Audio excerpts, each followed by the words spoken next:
Pour être juste, je vous dirais que c'est la Banque centrale, elle seule, qui peut nous dire exactement d'où viennent ces réserves ou ces devises étrangères qui ont gonflé du coup le montant de ces réserves internationales jusqu'à atteindre 3,3 milliards de dollars. N'oubliez pas, madame, que euh, le 21 août, c'est-à-dire il y a à peine un mois, moins d'un mois d'ailleurs, le 21 août 2017, la Banque centrale avait atteint des réserves de change de l'ordre de 802 millions de dollars. Elle nous l'a annoncé le 4 septembre dernier. Alors vous comprenez que c'est une semaine à peu près à peine après cela que la Banque centrale dit qu'elle est maintenant à 3,3 milliards de dollars, venant de 802 milliards au mois d'août. N'oubliez pas non plus que le 31 juillet, c'est-à-dire 2 semaines avant, ou plutôt 3 semaines avant le 21 août, la Banque centrale annonçait avoir déjà atteint à cette époque-là des réserves de change de l'ordre de 1 milliard 782 millions de dollars. Donc nous étions, je récapitule, le 30 juillet, nous sommes à 1 milliard 782 millions. Le 21 août, nous tombons à 802 millions. Et je ne sais pas, le 15 ou le 10 septembre, nous sommes à 3 milliards 300. Vous voyez comment ça fluctue.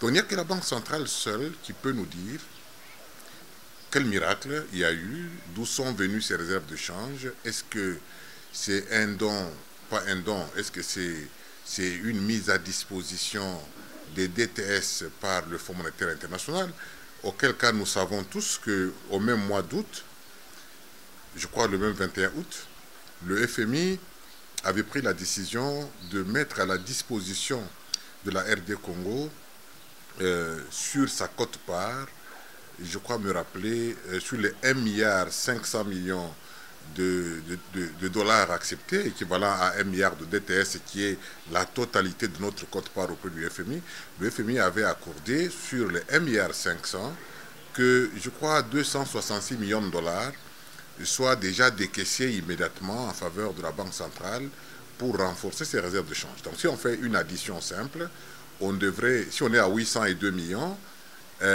c'est que dans les 802 millions, il y a bien entendu la part qui venait du FMI sur les quotes-parts de la RD Congo, des 266 millions, je crois, de dollars.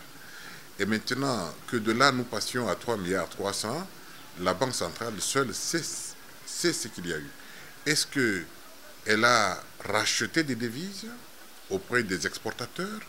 Parce que c'est de là aussi que viennent les réserves de change. La Banque centrale constitue ces réserves de change principalement en rachetant des devises de la part des exportateurs. La Banque centrale perçoit aussi des devises sous forme de redevances payées justement par ces mêmes exportateurs, sous forme de pénalités aussi payées par les exportateurs lorsqu'ils n'ont pas rapatrié dans les délais ou les montants prévus. Elle peut aussi recevoir, bien entendu, sur la quote-part de la République démocratique du Congo, une certaine mise à disposition de DTS pour renforcer ses réserves de change. Donc il y a beaucoup de sources d'approvisionnement de ce compte des avoirs extérieurs de la Banque centrale. En fait, c'est ça le compte, avoirs extérieurs de la Banque centrale. Il y a plusieurs sources et par rapport à ça, il n'y a que la Banque centrale seule qui peut nous dire laquelle des sources a été actionnée pour que nous passions du coût de 802 à 3 milliards 300 millions. C'est quand même un bon géant. Bon, de là à dire, j'enchaîne toujours dans votre question, de là à dire que c'est un record, j'estime que c'est un discours un peu propagandiste.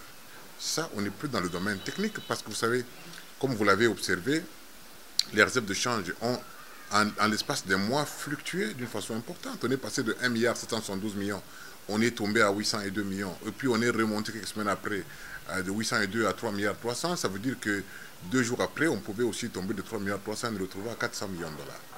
Donc, parler d'un record, c'est un peu, c'est sortir un tout petit peu du domaine technique de l'économie.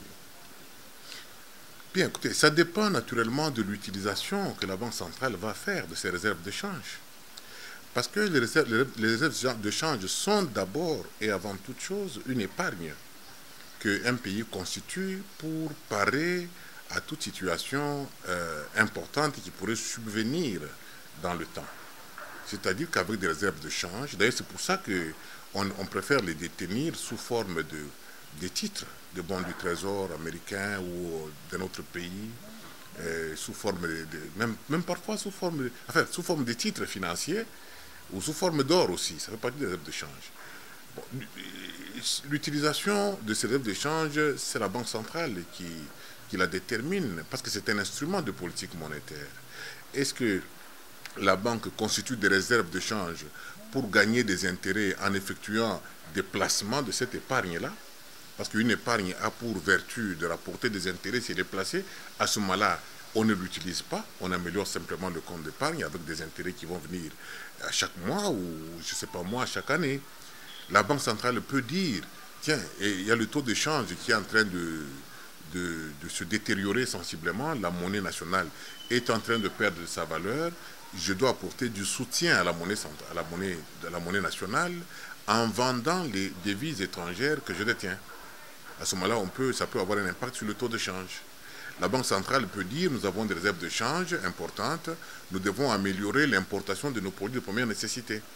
Par exemple, il y a une pénurie qui s'annonce dans le pays et les importateurs ont besoin de devises. La Banque centrale peut dire, je vous vends des devises pour que vous puissiez importer et pallier à cette pénurie qui s'est installée dans le pays. Donc, bref, ça dépend de l'utilisation que la Banque centrale fait de ces devises. Donc, la Banque centrale aussi peut décider d'utiliser ces devises-là pour la consommation, simple consommation. Par exemple, payer des frais de mission à des gens qui veulent voyager, payer des gros billets d'avion, etc., etc., et affréter des avions. Ça peut aussi consommer les réserves de change, et puis c'est une fonction qu'on peut effectuer. N'oubliez pas qu'il y a eu le procès Kamere il y a à peine une année, où vous avez tous appris qu'on avait ponctionné dans les réserves de change pour pouvoir payer les fournisseurs de l'État. Donc, c'est la Banque centrale qui, en dernier ressort, décide de l'utilisation qu'elle fait. Et suivant l'utilisation qu'elle fait de ces réserves de change, il peut y avoir un impact, mais pas immédiat, sur le social. Si impact il y a, il faut le différer dans le temps pour qu'on attende de voir. Encore que, il faut que l'utilisation soit celle qui prévoit la prise en compte, justement, du social de la population. À défaut de cela, ça peut être des devises qu'on peut gaspiller, des devises qu'on peut utiliser pour payer la dette extérieure, notamment aussi. C'est aussi une utilisation qu'on peut en faire. Alors, si on paye la dette extérieure du pays, comment cela va-t-il avoir un impact sur le social? C'est beaucoup de facteurs. On peut importer des équipements pour produire en faveur des entreprises. Il y a toute une multitude d'utilisations qu'on peut faire des réserves de change qui font que l'impact sur le social peut être relativisé d'une façon ou d'une autre. Bon, comme je dis, tout va dépendre de l'utilisation qu'on va en faire. Je vous ai démontré ici que en l'espace d'un mois, les réserves ont grimpé, elles ont chuté, elles ont regrimpé, et de façon d'ailleurs très sensible. Parce que passer quand même de 1,782 milliard d'ETS à 800 millions, c'est chuté de plus de la moitié.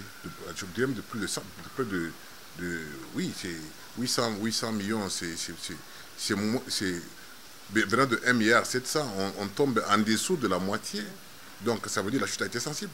Qu'on augmente aussi de 802 millions à 3 milliards 300, c'est une multiplication extraordinaire.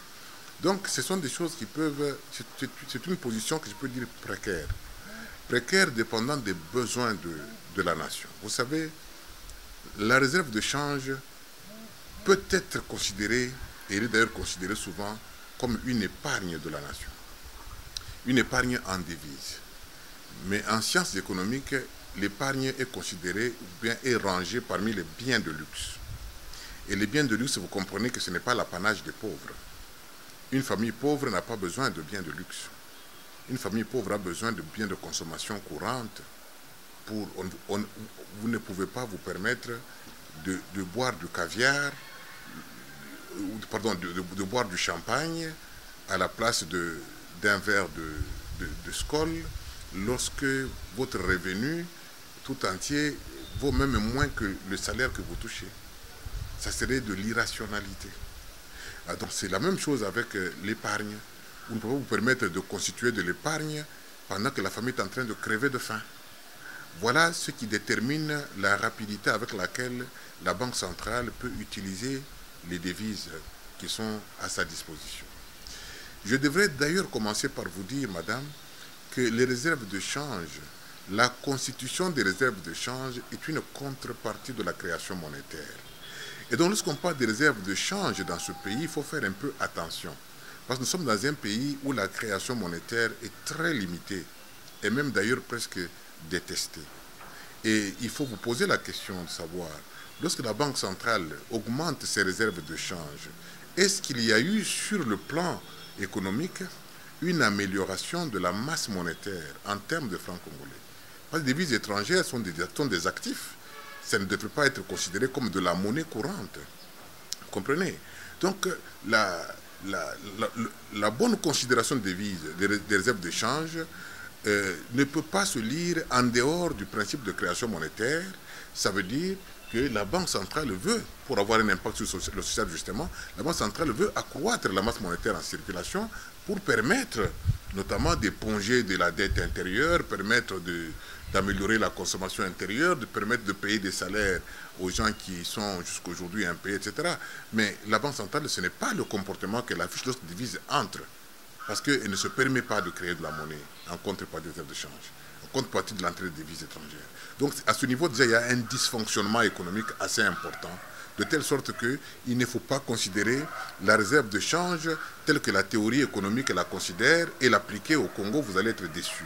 C'est un peu comme si on constituait des biens juste pour une montagne de propagande politique.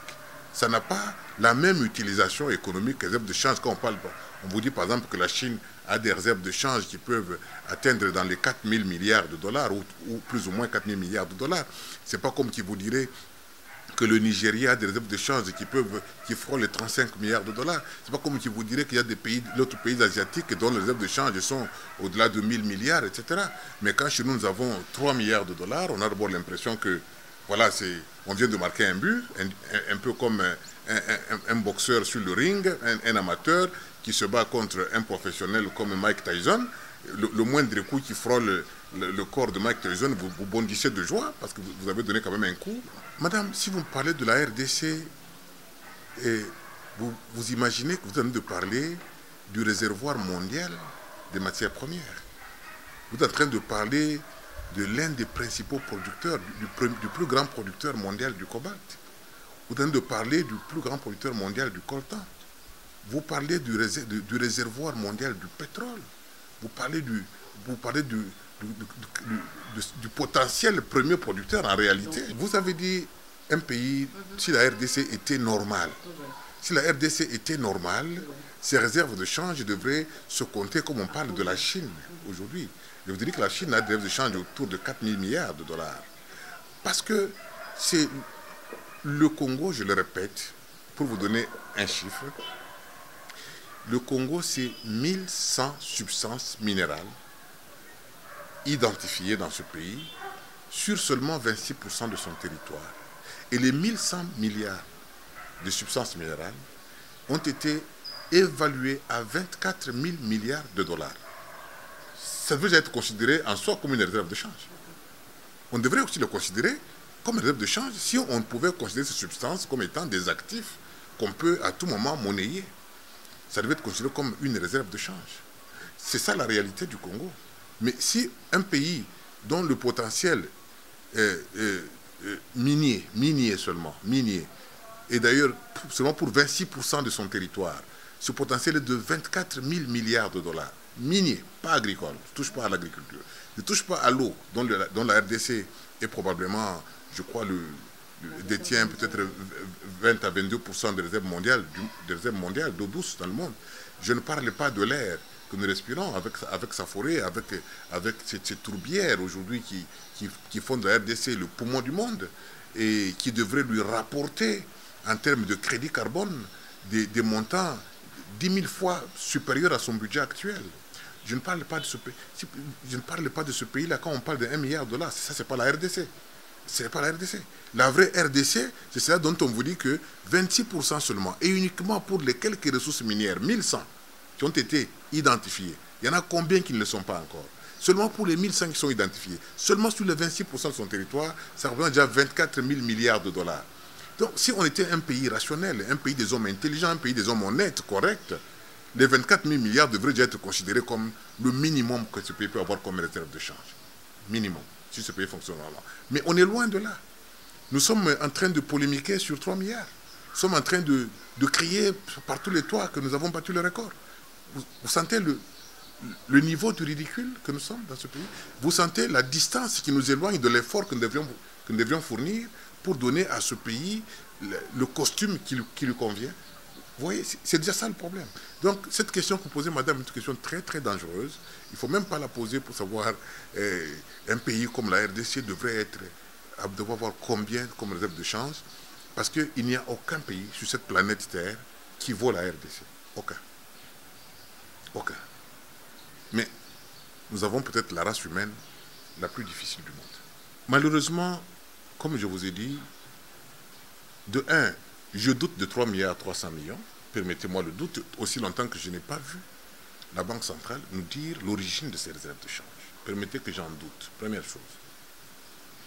Deuxième chose, je n'ai pas encore vu une mesure de réforme économique dans ce pays qui pourrait impacter la production pour qu'en ayant 2 semaines, nous passions de 800 millions à 3 milliards 300 millions. Au nom de quelle réforme économique? Je n'ai pas vu une telle réforme économique. Donc, il faut que la Banque centrale se donne quand même la peine de nous expliquer d'où viennent ces 2 milliards 500 millions, si je suis un bon mathématicien, je ne sais pas, ces 2 milliards 500 millions qui viennent s'ajouter brutalement aux 800 millions que nous avions. La Banque centrale devait quand même nous expliquer, parce que 2 milliards 500 millions, c'est à peu près l'enveloppe budgétaire de ce pays en termes de réalisation.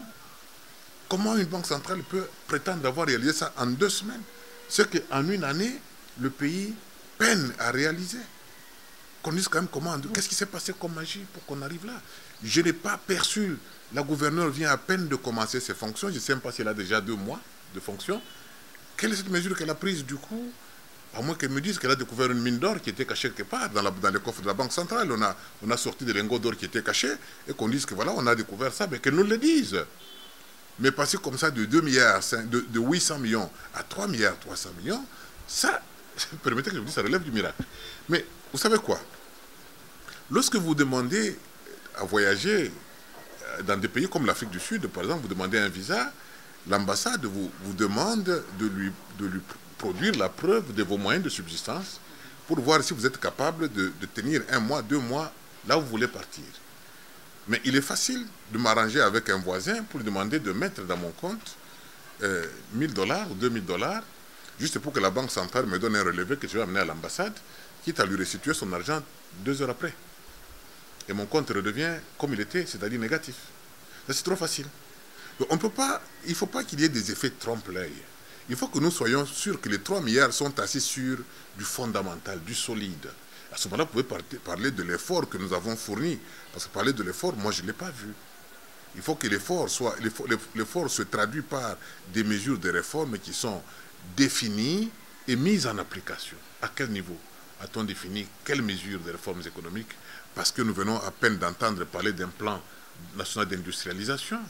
À peine nous voyons les gens se battre pour, je peux dire, sortir un budget 2022 qui passe à, je ne sais pas moi, à 10 milliards de dollars, dans un pays où la Banque centrale est capable de réaliser 2 milliards 500 millions en 2 semaines. Vous avez quand même l'État qui vous donne un budget annuel de 10 milliards. Tout cela jette quand même un peu de confusion dans nos têtes lorsqu'on essaie de réfléchir. Vous savez, connaître l'œuvre suppose qu'on connaisse aussi la vie de l'auteur. Il est tout à fait possible que la gouverneure de la Banque centrale soit une sorte de porte-voix du Fonds monétaire international. Pourquoi je le dis? Parce que que vous le vouliez ou pas, c'est un produit du Fonds monétaire international. Elle a commencé par être cadre à la Banque centrale, elle n'a pas duré au sein de la Banque centrale, elle a été vite recrutée au Fonds monétaire international où elle a passé le reste de sa carrière. Je crois que Mme Kabedi a fait probablement autour de 30 ans de carrière au Fonds monétaire international. Hein. Depuis 1987 jusqu'à ce jour, ça fait quand même à peu près 30 ans, je pense, de carrière au Fonds monétaire international. Et ça coule dans le sang, ça coule dans les veines.